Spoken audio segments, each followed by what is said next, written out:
सद्भावना का वरदान, दयालुता का चमत्कार। सावन का महीना था।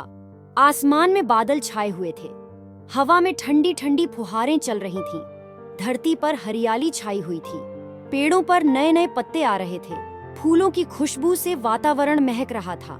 सावन की एक रात एक छोटा सा गांव था। उस गांव में एक लड़की रहती थी जिसका नाम था राधिका।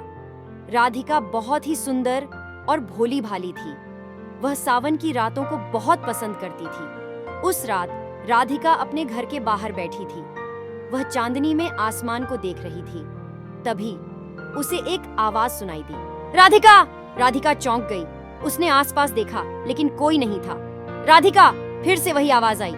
राधिका ने फिर से आसपास देखा लेकिन फिर भी कोई नहीं था। राधिका, मैं तुम्हारा मित्र हूँ। राधिका को डर लगने लगा। वह भागने लगी। राधिका, रुक जाओ, मैं तुम्हें कुछ बताना चाहता हूँ।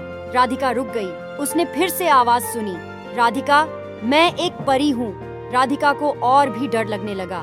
वह रोने लगी। रो मत राधिका, मैं तुम्हें नुकसान नहीं पहुँचाऊंगा। राधिका ने रोते हुए कहा, तुम कौन हो? मेरा नाम लता है। मैं इस जंगल की राजकुमारी हूँ। राधिका ने कहा, मैं तुम्हें नहीं जानती। लता ने कहा, मैं जानती हूँ कि तुम मुझे नहीं जानती, लेकिन मैं तुम्हें जानती हूँ। मैंने तुम्हारे बारे में बहुत सुना है। तुम बहुत ही दयालु और परोपकारी लड़की हो।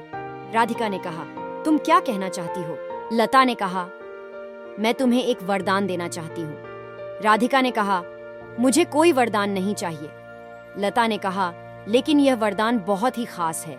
यह तुम्हें तुम्हारी इच्छा पूरी करने की शक्ति देगा। राधिका को थोड़ा अच्छा लगा। उसने कहा, ठीक है, मैं वरदान लेना चाहती हूँ। लता ने कहा, ठीक है, मैं तुम्हें वरदान देती हूँ। अब से तुम अपनी इच्छा पूरी करने की शक्ति प्राप्त कर चुकी हो। राधिका बहुत खुश हुई। उसने कहा, धन्यवाद लता। लता ने कहा, तुम इसका सदुपयोग करना। और फिर लता गायब हो गई। राधिका बहुत खुश थी।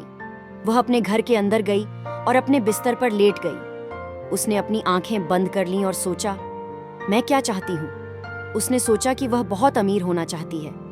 उसने सोचा कि वह बहुत खूबसूरत होना चाहती है। उसने सोचा कि वह बहुत शक्तिशाली होना चाहती है। लेकिन फिर उसने सोचा कि ये सब बेकार है। वह वास्तव में क्या चाहती है?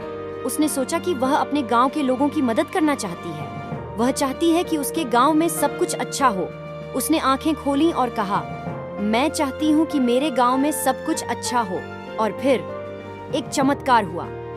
गांव में सब कुछ अच्छा हो गया। लोग खुश थे। फसलें अच्छी हो गईं। लोग बीमार नहीं पड़े।